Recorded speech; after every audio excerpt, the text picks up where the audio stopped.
Alright, what's up mga kakabsat?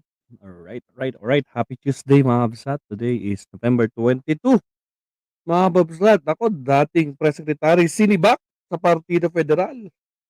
Bakit kaya mga kabsat? Pinag-uusapan ito ngayon guys. Tawag nito. Breaking news na naman to kahapon or kagabi. Actually, sakpan ko to na-share ko to kagabi. Mukhang naka-live yata dito. Hindi. Wala ko wait. Aha. Sige, anyway, bago tayo mag-umpisa, soundtrack muna tayo mga kabsat.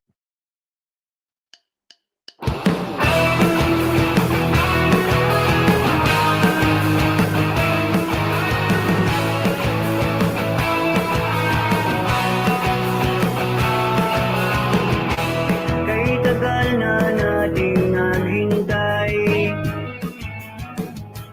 sa'y naasam na tagumpay.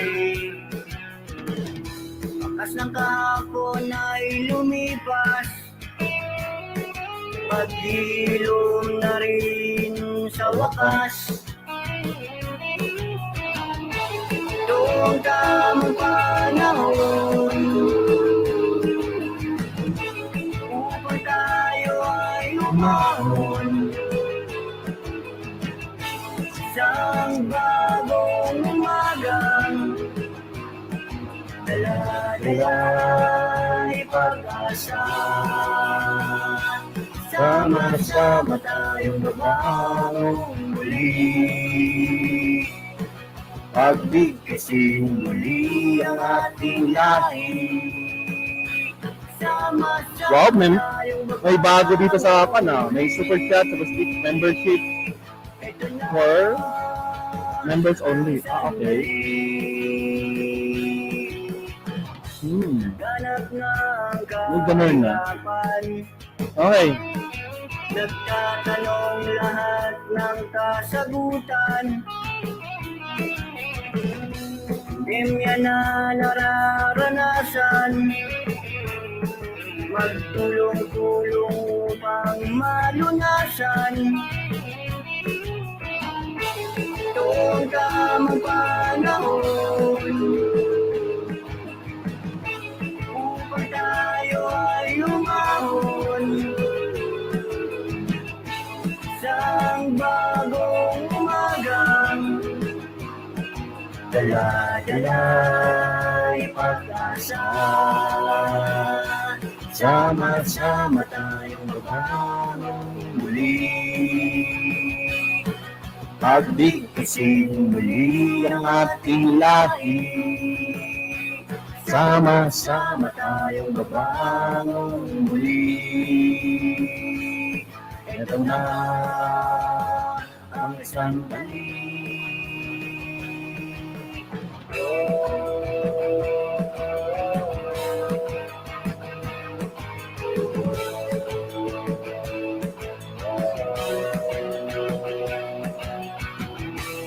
Ikaw ay mayroong malasakit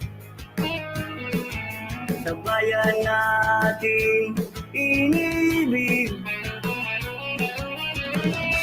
Ikaw ng puso at damdamin, ramdam namin iyong diringgin. Ito ang tamang panahon upang tayo ay umahon, isang bagong umagang dala-dala pag-asa. Sama-sama tayong babangon muli,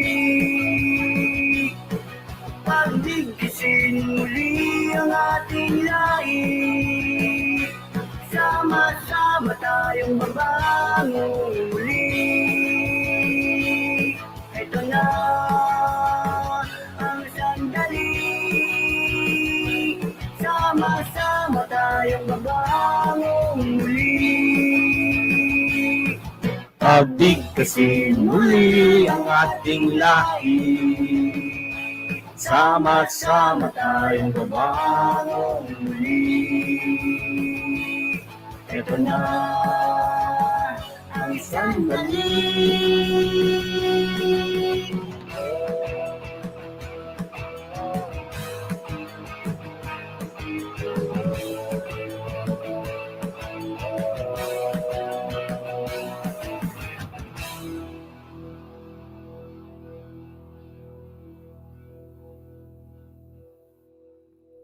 Alright, salamat Don Kenkay sa sama-sama tayong babagong muli. Kamusta na Mabsat? Anong nangyayari Mabsat? Anong nangyayari? Nako po mga Mabsat. Wait lang ah.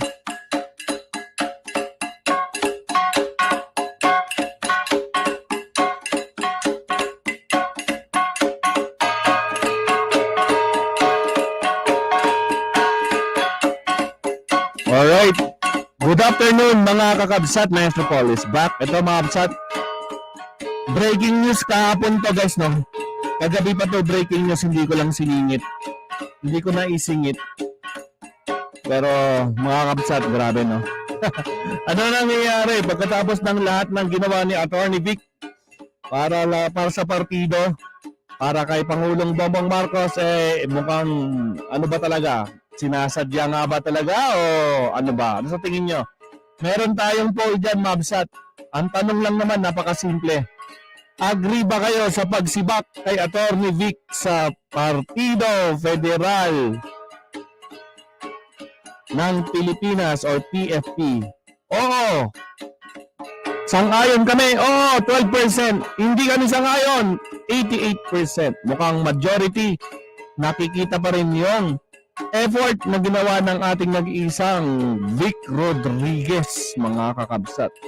At syempre, shoutout sa lahat ng mga nandito sa ating 24 viewers. Huwag kalimutan mag-like and subscribe, mga kakabsat. Shoutout Sir Benny Gabello, mega love shoutout. Orlando Bautista, Maestro Paul, gandang hapon po. Nandyan na rin ang ating nag-iisang Ma'am Carmelita Yamada. Good afternoon po, Maestro. Harang host, Durot TV is in the house. Maraming salamat sa iyo, Kabsat Durot TV.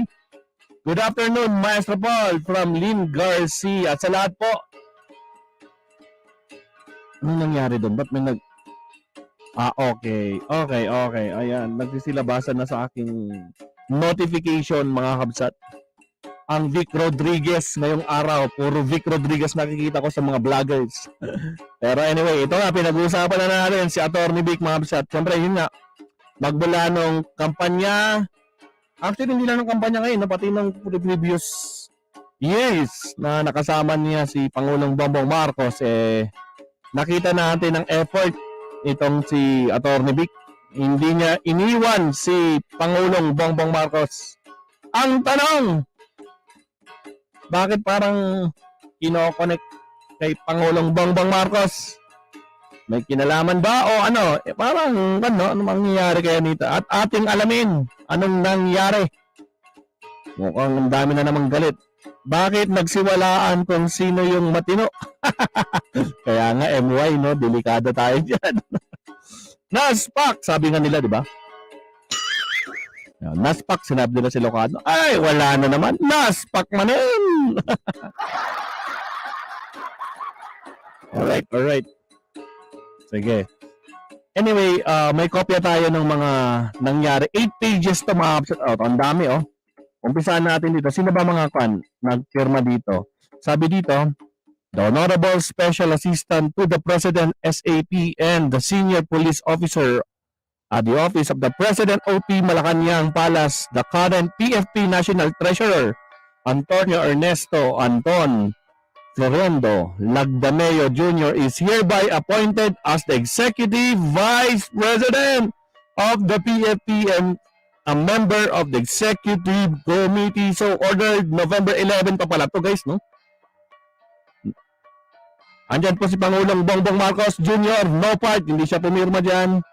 Reynaldo Tamayo Jr. Presidente, kapirma. Andyan si Executive Vice President Victor Rodriguez, no part, sabi na lang dyan. Thompson C. Lanchon, General Secretary, ayan, firmado George Briones, General Counsel. Na mga absat, Walang pirma dyan si Pangulong Bongbong Marcos kasi no part daw siya, wala nang party. Ganun ba yun? Patay tayo dito mga kabsat. Nako, mahaba-haba to. Anyway, hindi na tayo magugulat kung, anong sabi niya? Hindi tayo magugulat kung sa susunod na araw meron na namang mga pasabog. Nako, hindi lang pasabog, baka nakakagulantang na balita. Anyway, di bali mamaya bawi na naman tayo kay Bantag. Bantag na naman tayo, balik tayo kay Bantag. At saka kay General Katapang. Mag-part 2 tayo kay General Bantag at Katapang naman tayo mamaya. Ayan, maganda yan eh. Tapos mamaya ng alas 2 guys, medyo maaga-aga tayo matatapos ngayon kasi nga may concert yung music class ko mamaya. Alas 2. Kaya medyo bilisan natin to. Anyway, mabsat, basahin na natin to. 8 pages to actually, no? Pero wait lang. Ayun, ang dami, oh. Ayan. Ako, bakit nga wala yung...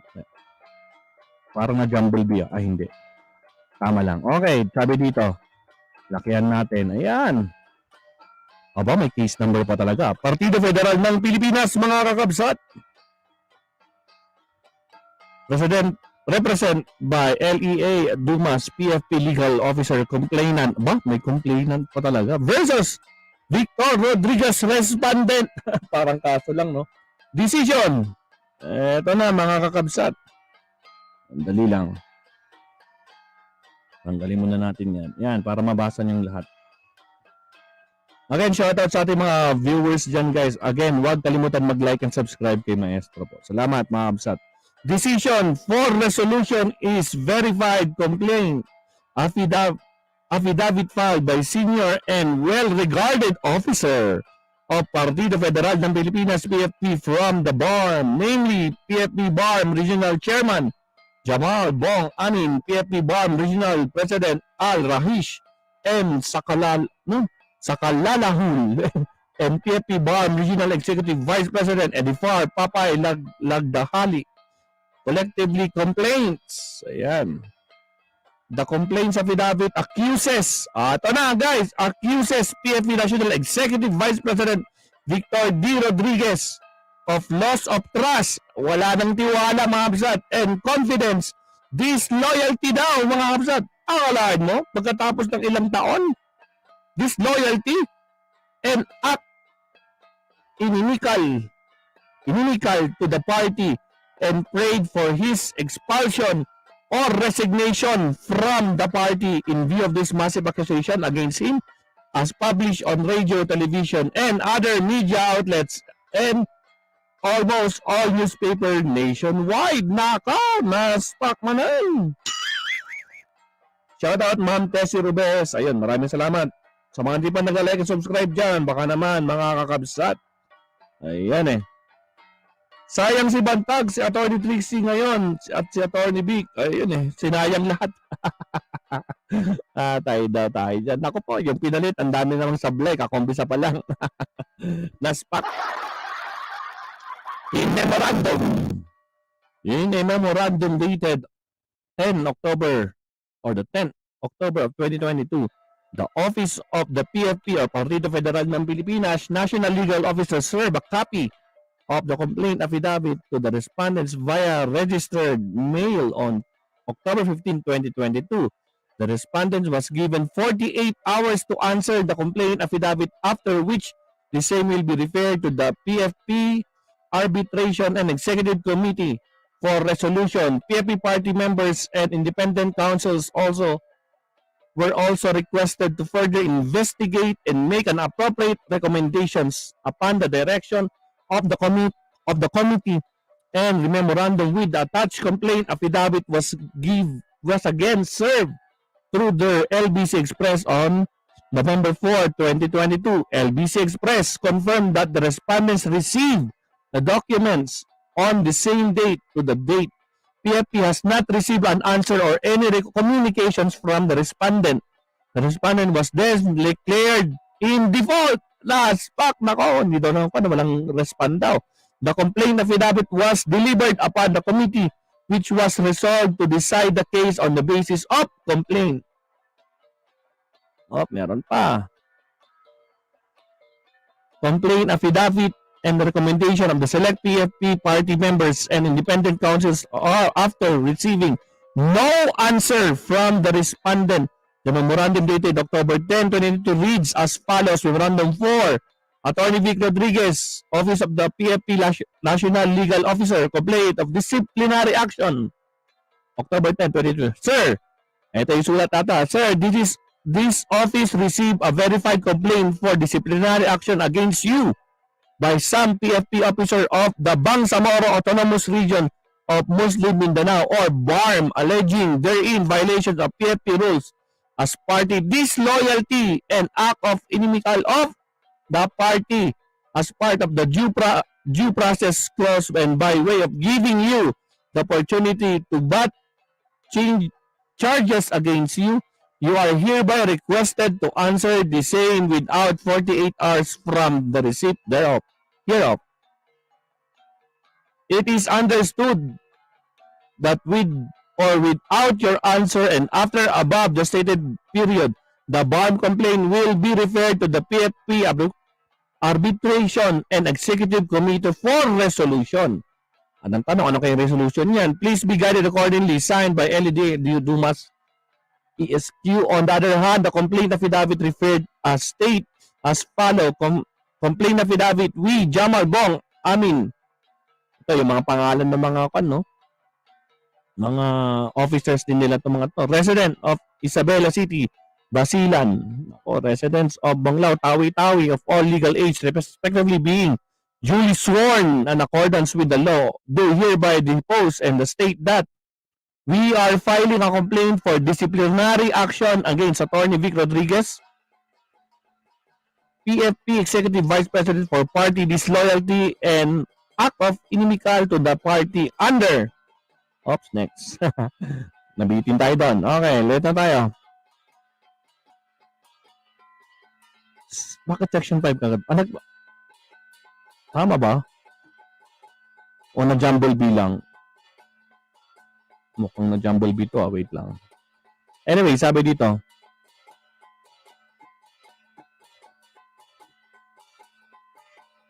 Section 5. Article 7 of the Constitution bylaws of the Partido Federal ng Pilipinas, PFP, because of possible violations of the PFP platform of the government, we shall fix the government and make our country crime-free, drug, corruption-free, insurgency-free, and poverty-free. The antecedents facts that are as follows. PFP appointments. Popular radio anchor Anthony Aka Katuning Taberna revealed in one of his personal blogs that the appointment of incoming General Manager Christopher Pastrana to the Philippine Port Authorities PPA was highly questionable because aside from the conflict of interest, ito yung napag-uusapan natin halos 2 months ago na, is one of the owners of Archipelago Philippine Ferries FASCAT. He is still in debt of the Department of Transportation in the amount of 132 million. This was re-aired by Thinking Pinoy blog and followed by another mainstream and social media outlets. TV even added information that after he checked with the PPA and certain Emirina Villones confirmed that indeed APFF owed the PPA DOT a big amount of money. According to APFF, owes a lot of money and PPA and DOT about the 132 million. And if Pastrana will become PPA's general manager, it will be a clear case of conflict of interest. Naku pa po, naspakanan. These appointments, about 4 of them were traced to Attorney Vic Rodriguez because he, the wife of Chet Pastrana's business partner and chairman of the APFF, Dennis Trajano, and Attorney Vic Rodriguez's wife are relatives. Both their maiden name, family names are Halili. Ayan. Common allegations, most recently events seemingly have strengthened all above allegations. Not only Attorney Vic Rodriguez failed to reply to these accusations even only in social media, but most especially because he was compelled to resign from his former post as executive secretary. He cannot be or he cannot be said to have voluntarily resigned from ES post because even at the last hour, he still attempted to clutch at straw. He drafted and submitted to PBBM a special memorandum order creating the office of the Presidential Chief of Staff, which instead of being a simple Chief of Staff, gave extraordinary powers. Ito, napag-usapan din natin to mga extra super saiyan power noon, di ba? Atay tayo dyan. JPE absorb the power of the MPS, OSG, OLC, NEDA, and OES. Naku, ang dami. If he wanted less stress and conflict, he shouldn't have done this draft, MO or SA, Memorandum Agreement, or SO, anong tama yung SO na guys? Kasi iyo, executive order. SO meaning, nakalimutan ko na, patay tayo dyan. Okay, next tayo. Ako po, mahaba-haba to. Good morning, Maestro. Mayo Domingo is in the house. LV Romano, hindi. Ang daming sinayang yung pinalit. Puro palpak, sabi ni Ma'am Tessie Rubehes. Ariel Nachor, na imbag naman ang Maestro kin amin na dumang agboy boya, sabi naman ni Ariel Nachor. Ernesto Estopa, shoutout sa iyo, shoutout din sa iyo, Emerito Estopia. Shoutout Excel Roses. Antonio Adoraza, sang-ayon ako si Inday Sara na ang ating presidente, sakit sa ulo itong PBBM. Puro pa siya lang gustong ikutin ang mundo. Nako po, delikado tayo dyan, Sir Antonio. Malabong mangyari yan. Patay tayo dyan. Okay, BBM submitted this draft by JPE comments and of course, Presidential Legal Counsel JPE thumb it down. Thumbs down yan kay JPE. Saying it will be a source of confusion, conflict, and misunderstanding. Kumbaga, overlapping of powers yan. The foregoing are very serious allegations needed to a deep introspection of the part of PFP national officers, most especially because it goes to the very, very core of PFP fundamental principle. For these reasons, we are constrained to restate the party platform principle that Atty. Rodriguez may have violated. Thus, we rebuild the nation by decisively responding to the needs and problems of the various sectors of our society. We shall also fix the government and make our country crime-free, drug-free, corruption-free, caps lock, insurgency-free, and poverty-free. Anong gusto nilang sabihin dito? Mga nakakaps lock yung corruption-free. And under Section 5, Articles 8, Party Discipline and Laws of Membership, PFP Constitution and Bylaws. A member may be expelled for disloyalty to the party and for the act of inimical to the party as determined by the National Executive Committee. NASPAC nga absat. Disloyalty talaga, Atty. Vic? Nako po. Next, it goes without saying that the part of the due process, Atty. Vic Rodriguez, be furnished with a copy of this complaint to him and to be given the opportunity to answer these complaints as part of due process. Complaint affidavit is executed for the specific purpose of petition of the expulsion, resignation from the party of Atty. Vic D. Rodriguez for the loss of trust and confidence in views of massive accusation against him as published on radio, television, and other media outlets and almost all newspapers nationwide. This affidavit complaint is likewise executed for any legal purpose may serve. Ito na mga kabistan na po. Affidavit further say no to Jamal Bong Amin. Ito yung mga kanila, no? Mga officer nila sa BARM. Natin dito. Thus, the following PFP customary practices we treat the national legal officer representing the party of the complaint in this case issue whether respondent Victor Rodriguez, Executive Vice President of the PFP, is guilty as accused of loss of trust and confidence, disloyalty, and act of inimical of the party and should be expelled or deemed resigned from the party. Resolution. Ito na. After consideration of the complaint, affidavit, and investigations conducted by the PFP Arbitration and Executive Committee by virtue of its plenary powers, the respondent is found guilty by breach or loss of trust and confidence, abandonment, disloyalty, and act of inimical to the party.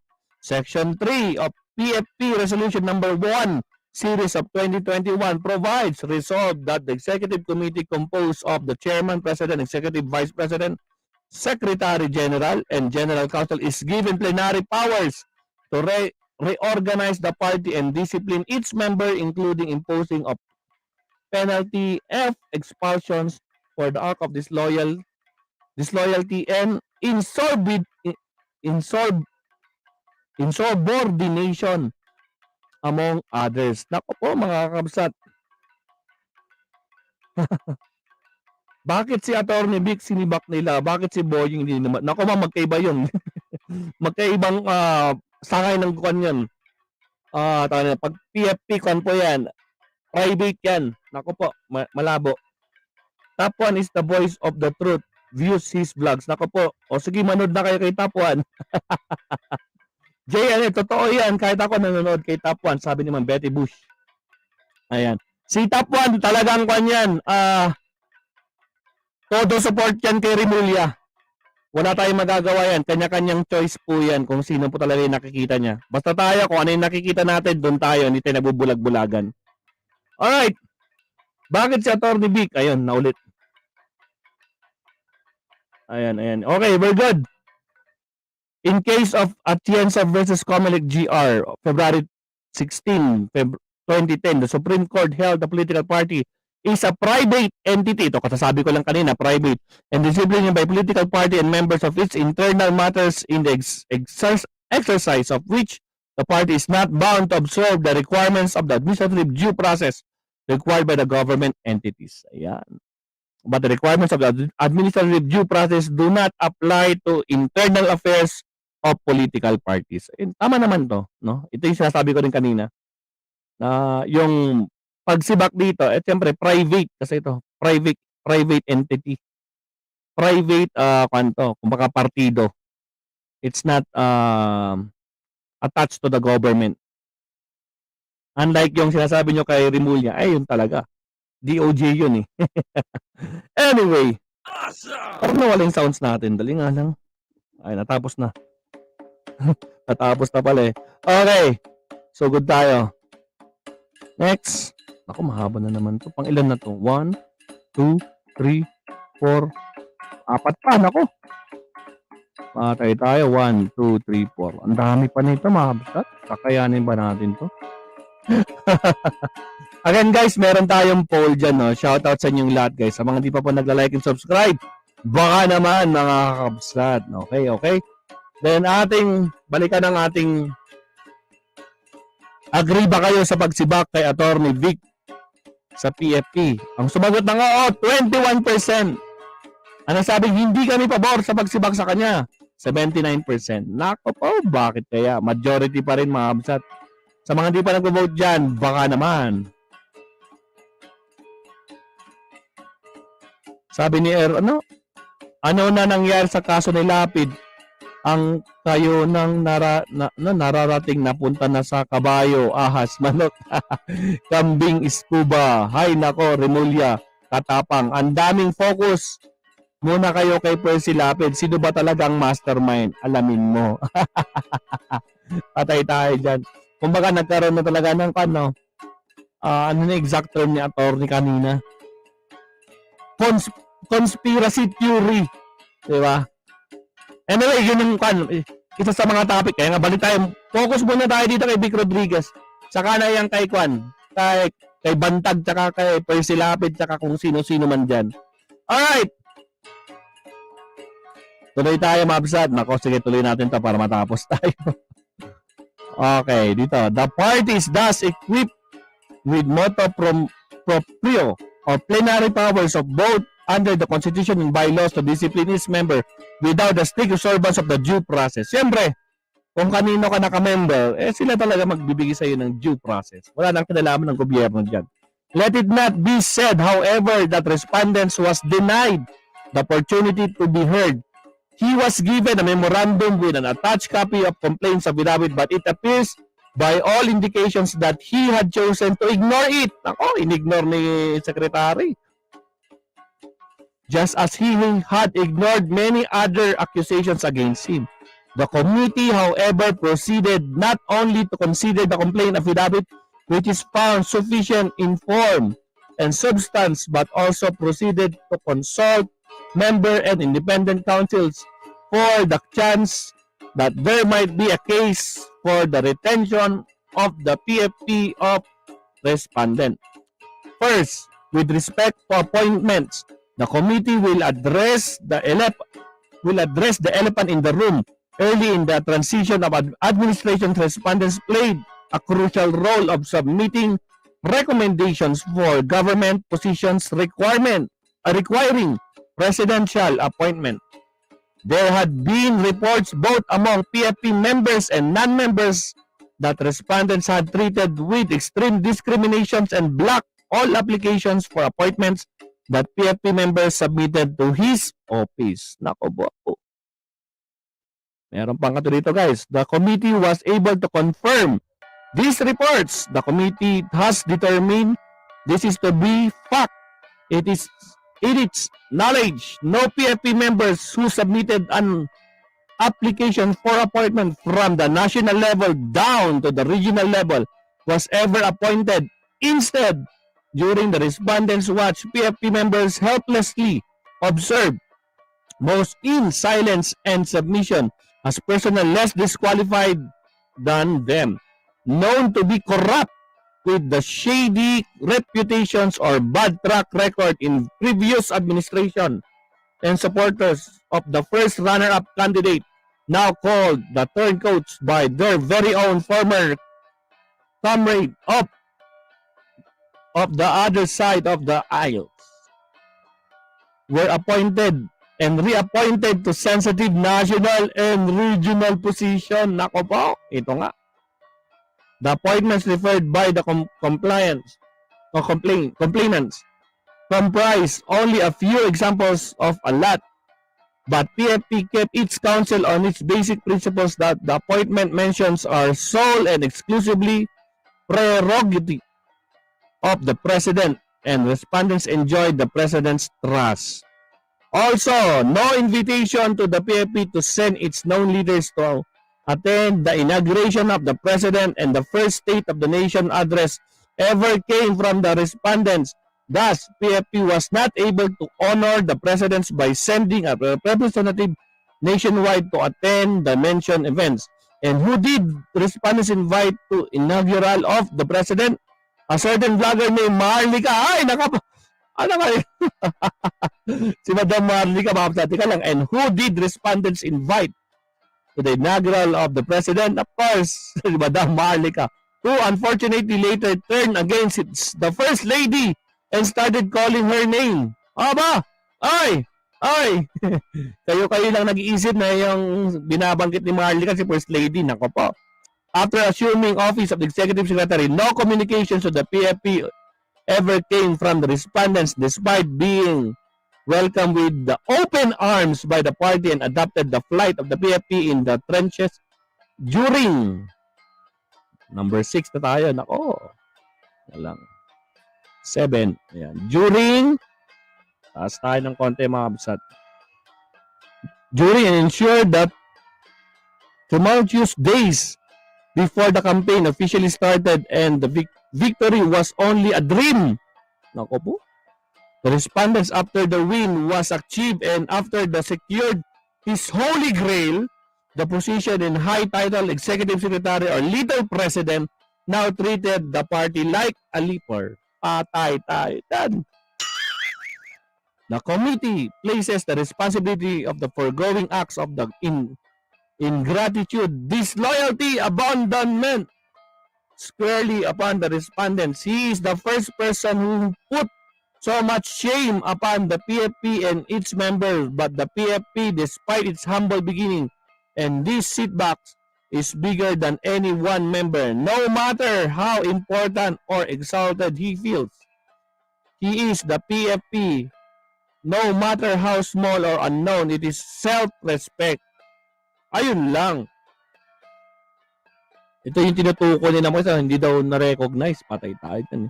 The party will persevere and strive. It gained no small comfort in the assurance of its presidential candidate and now His Excellency President Ferdinand R. Marcos Jr. that he will not leave the party to join another but instead will strengthen the PFP. The PFP officers will continue to support unqualifiedly and unequivocally the President and his administration, not out of blind loyalty of a loyalist, but as perceiving analytical, intelligence, and educated member of the Philippine society. Ito po mga absat. Ay, Jania Somera, may galap shoutout. Ala, anong nangyari Sir Paul? Bakit sinibak si Atty. Vic? Ito nga, disloyalty daw. Sabi ng PFP committee. Ay, God. Naspak. Haba ng binabasa mo. Kaya, ma'am, 8 pages po to. 8 pages. Nasa anong page na tayo? 6 or 7 yata. PFP was proud when respondents was appointed as a executive secretary in which executive vice president was the president Lancel, the primus inter pares, and the first among the equals in the president's cabinet. Ayan eh. Party gave him the benefit of the doubt despite reservations that his background in the government service consisted only for one lackluster performance as non-term barangay kapitan. Ay, no. Alaga, lackluster lang talaga to. Tiyambahan lang ba? In Barangay Sacred Heart in Quezon City and an unforgettable stint on the minor official in the Business Permits and Licensing Office of Quezon City, tainted with the accusation of the graft. Before he had the gold fortune in becoming associated with all the president, then later was the senator and unsuccessful vice president candidate. That was 2016. Respondent as executive vice president of the PFP was supposed to be our champion in the appointments process placed by the president in the selection of committee to protect the interests of his party mates. Unfortunately, ito na, respondents put the PFP down. Nako po, ang respondent daw, si Victor Rodriguez daw, put PFP down, and that is not, this is an understatement because in the truth, respondents become PFP's tormentor. Our names did not make the president's shortlist thanks to the respondents. He is like a bad dream to PFP and to other of us, even nightmare. Respondent is the first person who has put so much shame to the PFP daw mga absat with his incompetence as a public servant. This incompetence was highlighted in his act of gross of negligence and incompetence with the result of the sugar importation fiasco. Ito na naman tayo kay Pastrana. Respondent's first official act, Memorandum Circulation Number 1, declared vacant certain position of Executive Department. Unmindful, Number 7. Nako, last page na tayo yata. Feeling ko last page na to, no? Hindi, may dalawa pa. Nako po, tama ba? Page 8. Oh, page 8 na tayo. Page 7 tayo kanina, mga absat. Nako po, mahaba ito.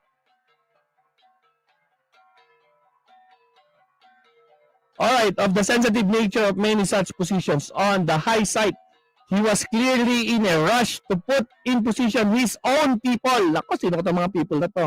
In the government. Ayun nga, di ba? Yung, ano yan? Sinasabi ni Tingin Pinoy, ito yung, ano yun? Si Bas ba yun? Si Bas? Anong tawag doon? Yung parang, yung parang, hipag ba? Or what? Basta may term yun sa Tagalog. And then this caused so much confusion, chaos, and uncertainty in the government. The circulation complement the first executive order that he had the president sign, arrogating and consolidating power to his office here in abuse of a trust and the presidential repose in him. Representative ended his tenure as executive secretary, similar to how he started it, by drafting an administrative order, yun yung AO, supplementing by the special power. Ayun, special power pala yung SO. Reviving the position of the Presidential Chief of Staff. Ito nga, napag-usapan na natin. Na kinontra to ni Juan Ponce Enrile. I have asked permission to step down as Executive Secretary to the Filipino people. I shall continue serving you and the country as Presidential Chief of Staff. Ayan, binasa rin natin noon, way back months ago. Both draft orders were given in advance legal opinion by the Chief Presidential Legal Counsel, and the respondent started his tenure in government by launching at the greatest night in the King Arthur's Round Table. Naspak, may halintulad pa talaga. Accumulated vast powers, ayan, transfigured into Lucifer, the fallen angel of God. Grabe naman ito mga kanila. Terminologies nila at saka yung mga connection na ginawa nila. In less than 3 months for being exalted with the glorified, respondents was cast down in dishonor, in ignominy, leaving public service with his name and reputation in tatter. In between, respondents had caused damage to the presidency, including executive accusations from many quarters of the corruption, reports of appointments for sale. Ito rin, nagiging topic to. Yung mga appointees daw, may presyo. Immediately comes to mind. Ayan, narinig natin sa karamihan ng mga vloggers. He brought controversy not only to the president but recognition, no holy ground. Also be the first lady. An article aptly described his tenure. The tug of war between the First Lady Araneta Marcos and the former Executive Secretary Vic Rodriguez has turned personal and various of late. The unfortunate thing about this whole dirty, unfortunate episode is that the detractors of the First Lady are supporters of the President. They blame the First Lady for eviction of Rodriguez from his perch, accusing her the undomining former Executive Secretary. Ay, last na tayo. Last. In toto na tayo. Last na tayo, mabsat. Konting tease na lang. Ito na, last part na tayo. Ayan. In the 77 days that he was in office, Rodrigo's tenure was marked by chaos, confused disorder, intrigue, and instability. Nepotism charged the appointments of for sale, empire building, and plotting against his perceived detractors. His first executive order firing some 4,000 government employees. Nakita na natin talagang nagtabas-tabas sila ng mga employment dyan, no? Yung mga tinanggal nila, pati yung tinatanggal din nila yung yung pwesto ni si Belgica, yung siya yung doon, yung head doon. Tinanggal nila, hindi na kailangan, di ba? Mga ang daming sangay. Next, sabi rin dito, what followed was confusion and paralyzed in the government service. Fortunately, there was an adult in the room. Presidential Legal Counsel Juan Ponce Enrile, former senator, superheaded the SEO1 and MC4 to bring under the sanity in the government. Because of all the above, and committee finds no useful purpose for PFP to maintain its further association with the respondent. Hence, PFP ties with the respondent thus be cut off immediately like a to prevent his further poisoning of the PFP body politics. The respondents must be perforced to be expelled from the party straight away for its own good. The President took no part in this decision. The same din sa kanya, talagang hindi siya nag-part, si Atty. Vic, but was informed of this disciplinary action of the party against the respondents. And he, the President, ordered no objection. Bahala na kayo dyan. Kayo na mag-decide dyan. Hindi na ako makikialam dyan. Siyempre, masakit yun, guys, no? Iba kinokonek. Bakit? Anong ginawa ni Pangulong Bongbong Marcos? Bakit niya hinayaan? So the respondents also took no part in his decision because of the rule. Once a member of the executive committee is a party to the case, his motu proprio, ito na, inhibited from participating in the resolution of this conflict. Eh, syempre parang hindi niya pwedeng desisyonan na okay yun or what. And the committee then offered the vacant position of the Executive Vice President of the party Special Assistant to the President, SAP Antonio Lagdemayo, who is a current PFP National Treasurer, who accepted the appointment with humility, honor, and duty. The committee then approved Antonio for Marfori as the PFP National Treasurer. Ayan, napalitan na talaga guys. Ending na tayo. Naku po, ito na, pa-ending na. Pero premises considered on the ground that being an incompetent and notoriously undesirable public servant for conduct unbecoming and inimical to the PFP for abuse and the breach of trust and confidence reposed upon him by the President and by the party, abandonment, disloyalty, and other acts inimical to the party, respondent Victor D. Rodriguez is hereby both deemed to have abandoned and resigned his position as Executive Vice President and membership in the PFP, and in any case, he is officially expelled from the Partido Federal ng Pilipinas immediately or effective immediately. The Honorable Special Assistant to the President, SAP, Senior Police Officer, Office of the President, OP, Malacanang Palace, the current PFP National Treasurer, Antonio Ernesto. Ayan, mga kabsat. Oh, last page. Antonio Florendo Lagdameo Jr. is hereby appointed Executive Vice President. Siya na yung bagong Executive Vice President ng Partido Federal. So ordered. Ayan, no? So, pag titingnan natin, sino ulit pumirma? Tignan natin ito. Ayan, no?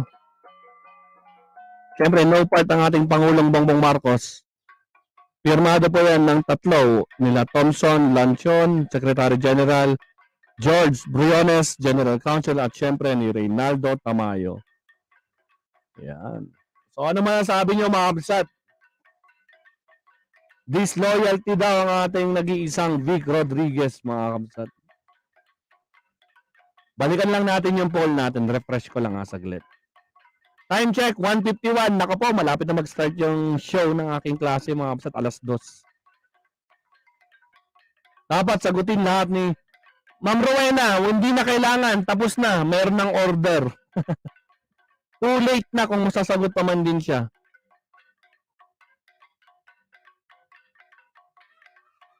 Sabi ni Don Keng, shout out Maestro Paul, kabsat. Ayun, ang ating nag-iisang Don Keng ko is in the house. Saka wala naman, ano daw, wala naman isang nakaposisyon na federal party. Ayun lang, kinancel ni Atty. Vic. Patay tayo dyan, Madam Rowena. Ayun lang. Anyway, mga kabsat, at least yan nakita natin, no, yung explanation nila. Pero, yun nga, hindi po sumagot si Victor Rodriguez o si Atty. Vic regarding dito sa case na to. So meaning, inaccept niya na siguro, mga kabsat, yung mga accusations sa kanya. Diba? Eh, nagbigay na sila ng ruling, nagbigay na sila ng kanilang resolution. So ano magiging resolution? At tanggalin talaga siya. So, ayan mga kabsat. Ayan po! Actually, may live din si Madam Marlica mga 2 hours ago. Pinapakinggan ko rin siya kanina regarding kasi lalo na nabanggit yung kanyang pangalan niya dito. Kaya ayun, napalive yata siya. Tingnan niyo na lang. Panoorin niyo mga kabsat. So ayan po ang ating nag-iisang topic at nangyari. Pero mga kabsat, no, isipin natin sa lahat ng mga sakripisyong ginawa. Pero siyempre hindi naman tayo bubulag-bulagan. Alam naman natin na may mga mali rin talaga, no. Especially nung humingi pa siya ng mga extra powers. Humingi siya na, okay na yung kumbaga parang, in short, dapat na kontento na lang, no? Kung ano yung talagang kanyang trabaho, yun na lang. Pero kung talagang may ibang plano pa, yun din. Pero syempre, nire-respeto natin at syempre hindi natin kinakalimutan kung anong nagawa ni Atty. Vic kay Pangulong Bongbong Marcos. Nandyan lang siya lagi sa likod at tabi. Good afternoon, Madam Maldita Di Primera. kawawa naman si Atty. Vic, tinanggalan ng kasama, isang iglap, walang tinanggal kaagad. Ayun lang. Mukhang binigyan naman siya ng due process. Yun nga lang, hindi niya pinansin po. Hindi na po pinansin ni Atty. Vic. Kaya ganyan po nangyari. So, dahil hindi siya sumagot, wala siyang sagot sa mga binigay sa kanyang sulat, nag-decide na sila kung ano yung dapat gawin kay Atty. Vic. Na, yun nga, ay kinagulat natin kahapon. Breaking news, kumbaga. Pero anyway, mga absat, mamaya maglalive ulit tayo. Pasensya na kasi may 2 o'clock show po ang aking music class. Sa mga gustong manood, pwede ko isasend ko yung link dito. Ang dali lang.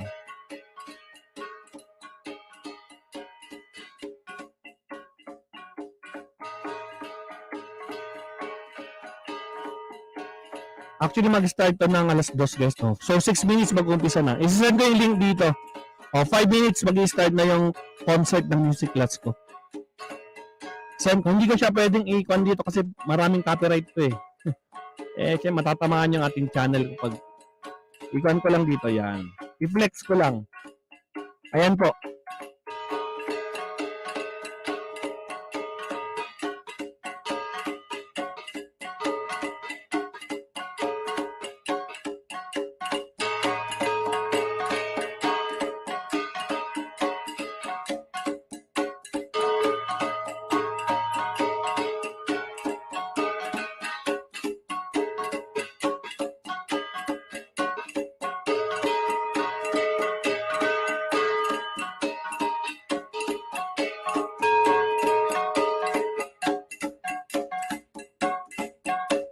Alright. So mga absat, maraming salamat. Thank you po. Kita-kits tayo. Mamaya. Hapon din, bago maggabi. Kita pa. I-con ko lang itong show ng aking klase. So, kita-kits lang tayo. Again, maraming salamat po. Thank you. Ayan po. Pasensya na kasi talaga mag-i-start po kami ng alas 2. Hindi ako pwedeng mawala doon. Syempre, may klase talaga ako. Alright, naimbag na bigat, aldaw tayo ang aming kakabsat, Maestro po, Tamsakdal. Maraming salamat, Julieta Carino. Salamat po. Alright. So, yan po yung ulat natin. Breaking news, Atty. Vic Rodriguez sinibak sa PFP. At yan, nalaman natin yung pinakadahilan. Again, disloyalty.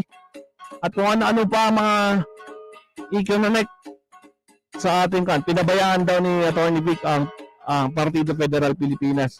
Yan ang gusto na lang parang sabihin dyan na ginawa. Kumbaga, anong oras hindi ko inaabot, sabi ni Ma'am Tessie. Mama, bakit? Mas maganda kasi pag naka-bell all kayo. Pag naka-bell all kayo, pag na-notify sa inyo. Pag hindi kayo naka-bell all, yun lang. Tsambahan. Anyway, Absat, again, thank you very much. Kita-kita lang po tayo mamaya. Bye-bye. Paalam po, mga Absat. Bye-bye.